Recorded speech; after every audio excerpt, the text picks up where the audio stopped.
It's crazy because even on dark, gloomy, overcast, rainy days, Prague still feels magical.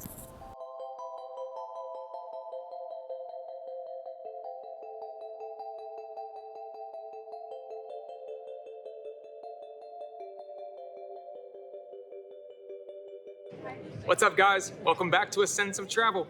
I'm Michael Matheny. I'm on a mission to document the sights, sounds, tastes, feels, and smells of cities, countries, and natural landmarks around the world. Today, I'm in Prague, Czechia, a literal fairy tale, y'all. Can't wait to bring you along. Never in my life have I visited a real place that feels this magical. No, the Wizarding World of Harry Potter at Universal Studios doesn't count, although maybe it should. Prague is a storybook that's come to life. From its towers and turrets, seas of terracotta roofs jumbled densely into medieval streets, horse-drawn carriages, and mystical surroundings. The capital of the Czech Republic, or Czechia, right in the heart of the European continent, Prague is home to over 1.3 million people, with nearly twice that in the Prague metro area. In other words, it's no small town. In fact, Prague is a pretty big 21st century city.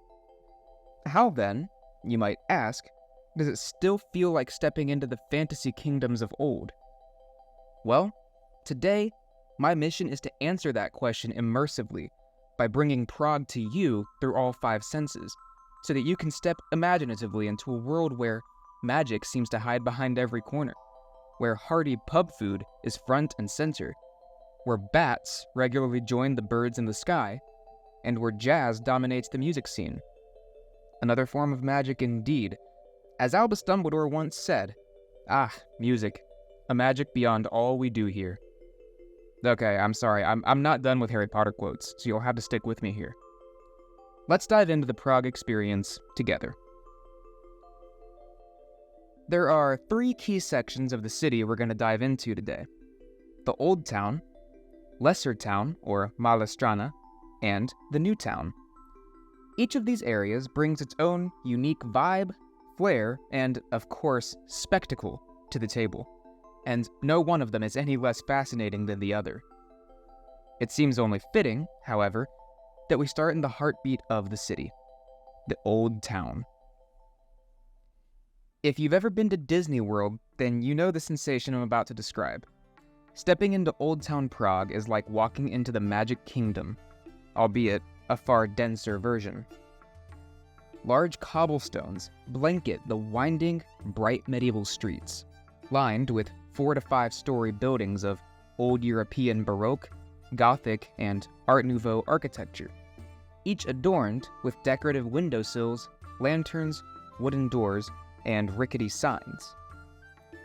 Facades in colors of mustard yellow, beige, green, olive, cream, pastel pink, golden tan, and white, mixed in with beige and gray stone, greet you on the ground, with aged bronze and bright clay terracotta roofs towering above.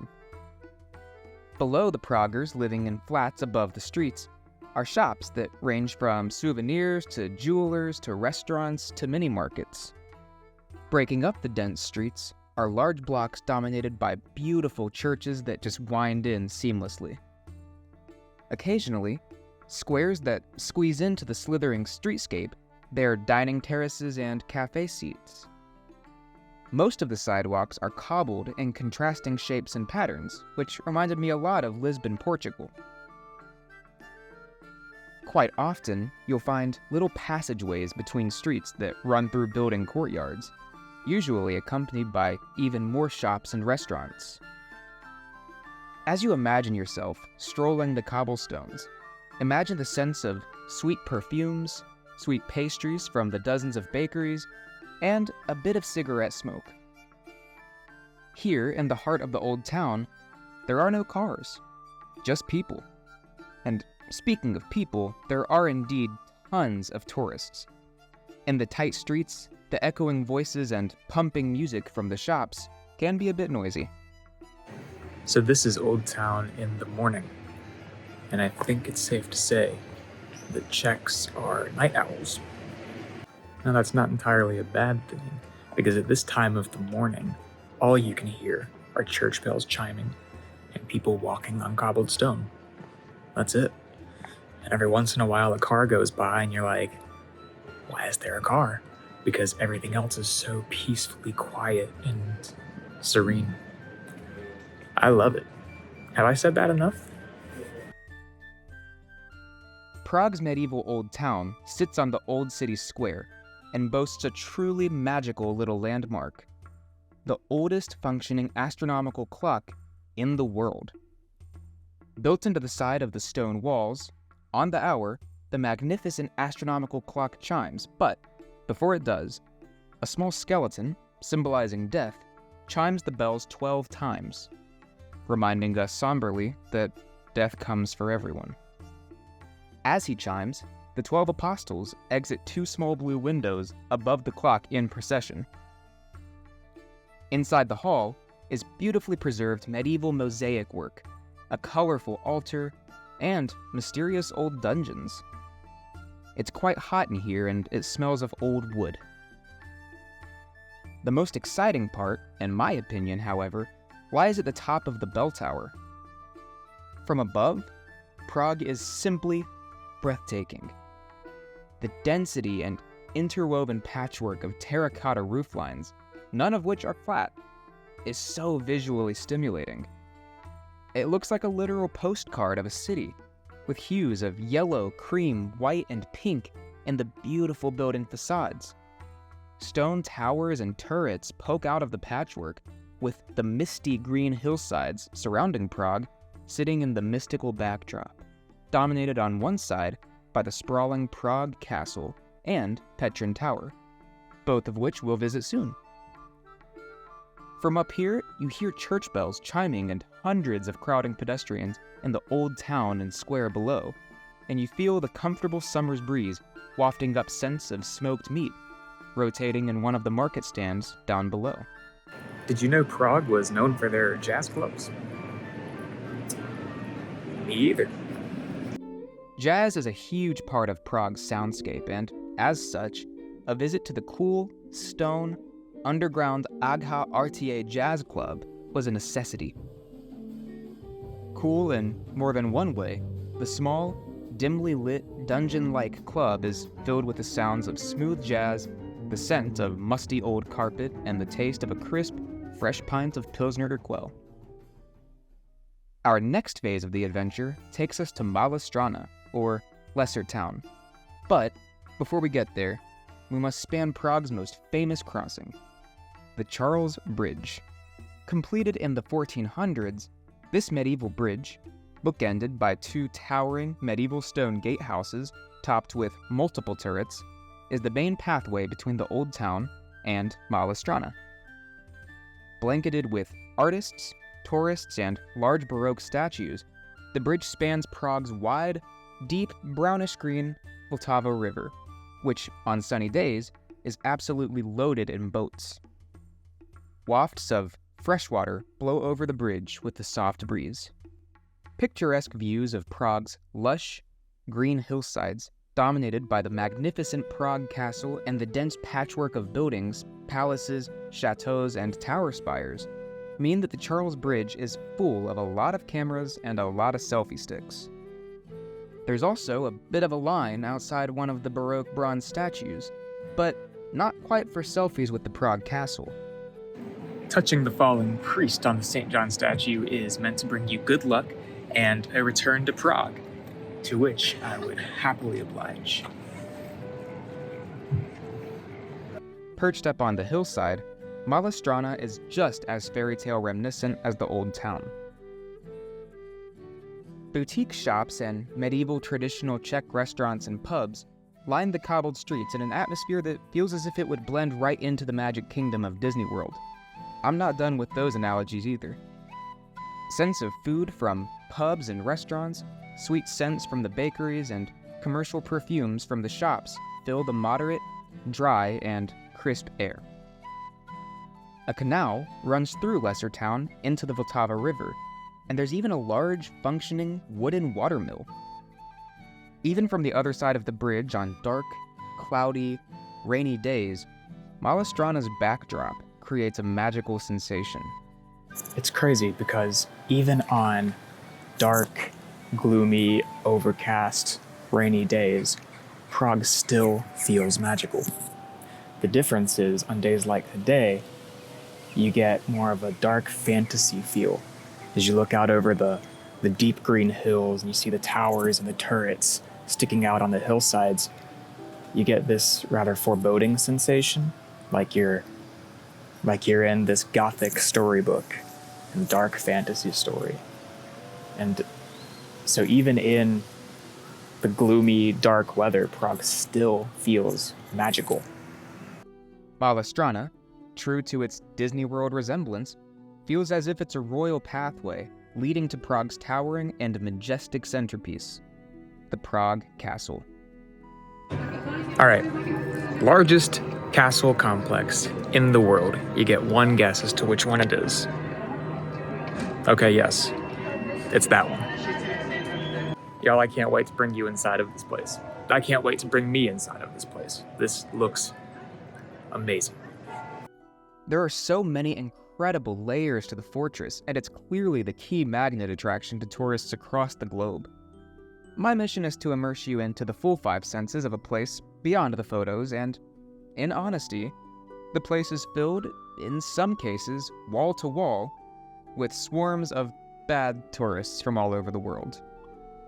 Once you get past the massive tour groups being smushed against walls and people stopping in front of you to take selfies with each door they pass, it's a really awesome place.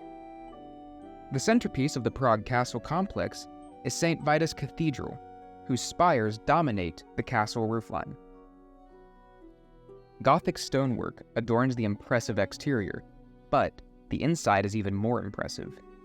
The nave of this cathedral might be the largest, highest-ceilinged nave I've ever seen. It's so tall that it's literally hazy. The sunbeams coming through the high windows shine through what looks like fog. The Gothic design is intricately shown in the stonework, and towering, stained glass windows in the alcoves create a pink glow. It smells like old stone and wood, and the echoes of hundreds of people on the marble floors and stone pillars fill the air. It's also slightly chilly, despite it being quite warm outside. Just around the corner from the cathedral is St. George's Basilica, a small church with a Romanesque design that was built in the 900s. Yes, you heard that correctly, the 900s. Simpler in its design than its Gothic neighbor, St. George's stone walls rise to a wooden, flat ceiling, broken only by a small chapel with a dome adorned with a mural of the heavens above. Inside the old royal palace, you'll notice a recurrence of a common theme here: magic. The magnificent, grand medieval Great Hall has an uncanny resemblance to the Great Hall of Hogwarts. 1,000 years old, the aging sandstone palace is filled with tight, spiral staircases, dark, mysterious chambers, and medieval murals that grace the halls from above. It's hard to not let your childhood imagination run wild in the chilly stone chambers, reminiscent of everything from The Lord of the Rings, Harry Potter, The Chronicles of Narnia, and all of the Disney animated classics. Inside the fortress walls of Prague Castle is a strip called the Golden Lane. So this is home to some small cottages, old shops. Basically, this is where merchants used to live, servants, even some alchemists. You can walk inside of the old homes, the old shops, and get a sense of what life was like right outside of the former castle walls in the Middle Ages. It's pretty cool. Come check it out. Tiny, colorful little cottages built into the stone walls of the castle are straight out of a storybook, and were once the homes, taverns, and shops for those associated with the castle and Czech royalty. A smell of very musty old stone and metal permeates the chilly rooms. The metallic element perhaps comes from the series of armories located within the medieval cobbled street, filled with medieval knight armor, swords, spears, cannons, and even a little torture chamber. Speaking of torture chambers, At the end of the lane sits a rather dark and spine-chilling medieval prison. In a square tower, topped by a cone turret, the 1400s built prison contains torture devices, chains, and small stone cells guarded by wooden doors where serfs, knights, and even imprisoned nobility were once held. If you like a little nature mixed into your city experience, then Prague is perfect for you. Because I'm actually about to take a full-on mountain hike in the heart of the city, right up to Petrin Tower. And a big shout out to my dear friend Mary Ellen, who studied abroad here in Prague back in college and has recommended so many of these locations to get the full Prague experience. Thank you so much. You're the best.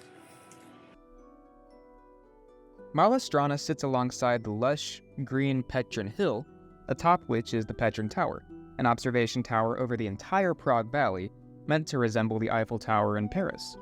Now, there is a train that goes up the side of the mountain. It's pretty cool.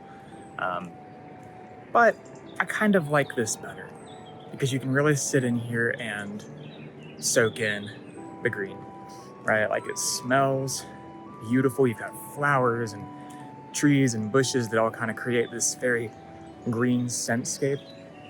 You hear the birds chirping. You feel the nice cool breeze in this warm summer's day. And it's also just really peaceful. There's not really anybody out right now. It's a Monday morning. And so all in all, it's really just a peaceful experience. And that being said too, when you walk up the side of the mountain, you occasionally come across cool little structures and statues and monuments that you wouldn't have otherwise seen. The sounds of birds chirping and the cool breeze fill the air, which smells of flowering bushes, dry earth, and the greenery surrounding you. If you asked my mom where her least favorite part of my travels are, it would be me finding the highest possible point in the city to climb. So Mom, I hope you're watching this. Once you finally make it to the tower, the tight, spiraling climb to the top is steep, but the payoff is worth it. Prague from above is like a Where's Waldo puzzle. Seriously. The blanket of terracotta low-rise buildings, densely packed together into a maze of creamy, warm facades, is dotted with spiring steeples and towers, and interwoven into densely covered hills of green. The deep, brown river flows beneath the medieval stone bridges, wrapping around the majestic and fairy tale-like metropolis. To add to the depth, there is nothing flat about the roofline. This is a dense, multi-layered view of the city that, if you discounted the whimsical-looking skyscrapers in the distance and the occasional crane, looks as if it hasn't changed in centuries. You can legit feel the tower swaying back and forth. Talking to you again, Mom. Even in Prague's new town, there are magical surprises around every corner. And this is no surprise, it's a city that literally has no bad angles.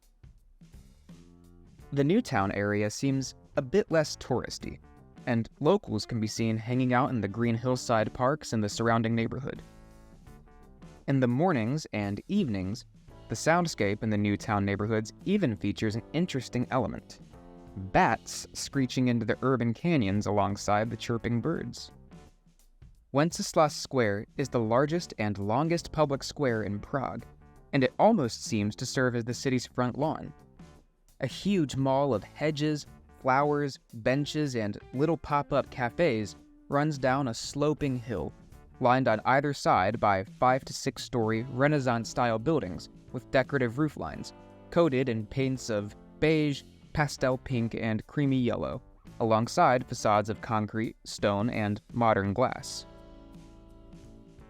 Trees line the patterned cobbles on the wide sidewalks of a strip that appears to be Prague's answer to the Champs-Élysées in Paris, the Fifth Avenue in New York, and Oxford Street in London.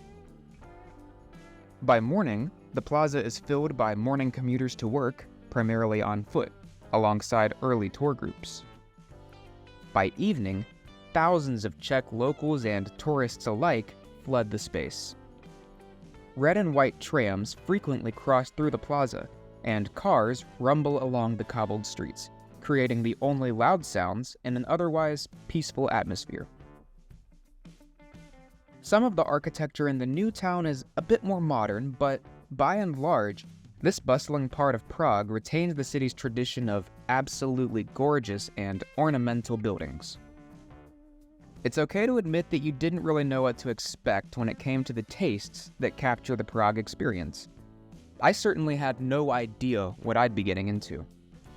That being said, Czech food is absolutely delicious, super hearty, occasionally sweet, and even more occasionally intoxicating. Here are a few of the traditional Czech tastes that capture the culinary spirit of Prague. Pilsner Urquell. So the first thing I'm going to mention isn't food, but it's as Czech can get. Pilsner Urquell is brewed right here in Czechia's Bohemian region, and it's so crisp and fresh. Not to mention, it's served out of a full-on tankard, just like it should be. Goulash. Goulash is probably the Czech food you're the most familiar with. Absolutely hearty, heavy, and delicious, the richly sauced, a dark beer sauce by the way, beef goulash came alongside Bohemian dumplings, which are like little bread slices and are perfect for soaking up the leftover sauce. I tried this Czech classic in the Old Town at Kozlana Apropos restaurant. Smazany Syr. My friend Mary Ellen, who once lived in Prague, pointed me in the best direction possible, towards Smazany Syr. At Fidelny na Pajovi Listek, a charming old restaurant at the top of the hillside above Malá Strana, I gave it a try, and my goodness, it's heavenly. Basically, these are big fried cheese squares, like mozzarella sticks but far larger, and, of course, squares. Served alongside golden potatoes and tartar sauce, this meal is a cheese lover's paradise. Palakinki. Considered a dessert, but eaten for breakfast by me, Czech sweet crepes are thin, pancake-like crepes that cover a humongous plate. I cannot overstate how surprised I was by their size.